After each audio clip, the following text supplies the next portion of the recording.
Hello बच्चों, let's read this question. So this question says, this is a true false type question. Okay, ये क्या आपका true false type question है. Question ने हमसे बोला है the magnetic susceptibility of a diamagnetic substance is always negative. Okay, हमें बताना है कि क्या ये true है और क्या आपका false है. Okay, तो देखिए बच्चों, इस क्वेश्चन का की कॉन्सेप्ट आपके लिख सकते हैं.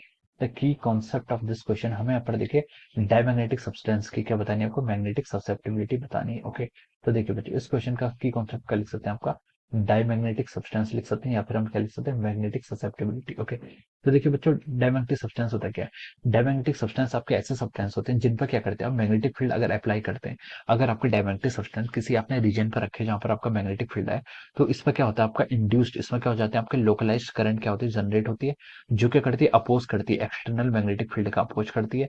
तो जिसके कारण देखिए जो आपका बी नेट हो जाता है, यानी कि नेट मैग्नेटिक फील्ड आता है, वो किसके इक्वल होगा. पहले तो आपका होगा बी नॉट के आपका, ये आपने एक्सटर्नल मैग्नेटिक फील्ड अप्लाई किया है, minus of our new times H. Okay, new times H, new H क्या हो जाएगा, this is the induce magnetic field. आपके सब्सटेंस के अंदर क्या इंड्यूस मैग्नेटिक फील्ड के इक्वल हो जाएगा. तो हम बोल सकते हैं ये क्या कर रहा है आपका मैग्नेटिक फील्ड का क्या कर रहा है आपका अपोज कर रहा है. ओके, तो देखिए हमसे पूछा susceptibility. Susceptibility is defined as a ratio of the, susceptibility क्या होता है, intensity of magnetisation divided by magnetic intensity. क्या होता है आपका इंटेंसिटी ऑफ मैग्नेटाइजेशन और मैग्नेटिक इंटेंसिटी का क्या होता है आपका रेशियो होता है. ओके, तो देखिए एक्स इज इक्वल टू क्या होता है आपका susceptibility chi is equal to I by H होता है. ओके, अब देखिए हम यहाँ पर क्या कर रहे हैं आपका इस केसेस में, देखिए आपका क्या होता है, जब देखिए आपकी जो आई क्या आपका आई है इंटेंसिटी ऑफ मैग्नेटाइजेशन और एच क्या आपका एच आपका जो अप्लाइड मैग्नेटिक फील्ड है. ओके, आपने भी यहाँ पर क्या कोई मैग्नेटिक, जैसे आपका कोई डायमैग्नेटिक सब्सटेंस है, तो डायमैग्नेटिक सब्सटेंस के केस में क्या होता है, आपने मान लीजिए इस डायरेक्शन में क्या किया, आपने एच अप्लाई किया. एच अप्लाई किया मतलब this is the magnetic intensity आपका एक्सटर्नल मैग्नेटिक फील्ड है. ओके, तो जो इसके अंदर जो आपका डायपोल्स होते हैं, इसके अंदर जो होते हैं आपके मैग्नेटिक डायपोल्स होते हैं, जो एटम्स और मॉलिक्यूल्स होते हैं, उनका जो डायपोल्स होता है वो क्या होता है आपका इस डायरेक्शन में क्या करता है, टेंड करता है. ओके, इस डायरेक्शन में क्यों टेंड करता है, इस डायरेक्शन में टेंड करता है तभी ये क्या करता है इसको अपोज करता है.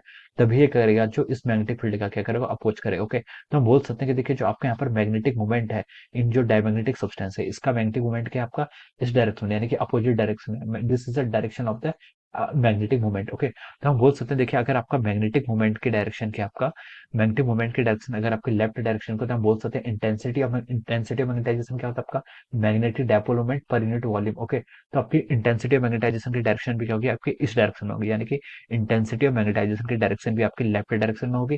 तो हम लिख सकते हैं देखिए इंटेंसिटी ऑफ मैग्नेटाइजेशन की डायरेक्शन की आपकी ये vector quantity, this is a vector quantity. Okay, हम इसको ऐसे लिख सकते हैं, देखिए हम इसको क्या लिख सकते हैं, intensity of magnetization is equal to chi times applied magnetic intensity. Okay, तो देखिए यहाँ पर आई की डायरेक्शन लेफ्ट को है और एच की डायरेक्शन की अपोजिट डायरेक्शन का है. तो हम बोल सकते हैं जो यहाँ पर ससेप्टिबिलिटी का रेशियो आता है, ये क्या होता है आपका दिस इज ऑलवेज नेगेटिव. ये क्या हो जाता है आपका ऑलवेज क्या होता है आपका नेगेटिव होता है. जो आपकी मैग्नेटिक ससेप्टिबिलिटी होती है in case of diamagnetic substance, ये ऑलवेज नेगेटिव आती है. क्यों आती है, क्योंकि ये क्या करता है आपका अप्लाइड मैग्नेटिक फील्ड का क्या करता है अपोज करता है डायमैग्नेटिक सब्सटेंस. ओके, इसलिए हम कहते हैं आपकी ससेप्टिबिलिटी क्या होती है, नेगेटिव होती है इन केस ऑफ और diamagnetic substance. Okay, so this is the answer of this question. ये क्या हो जाएगा आपका इस क्वेश्चन का आंसर हो जाएगा. ओके, हमसे क्वेश्चन ने पूछा था magnetic susceptibility of diamagnetic substance is always negative, तो हम लिख सकते हैं दिस स्टेटमेंट इज ट्रू. ये स्टेटमेंट क्या होगा आपका ट्रू होगा. Okay, so this is the final answer of this question. Okay, so I hope you all understood this concept. All the best and thank you so much.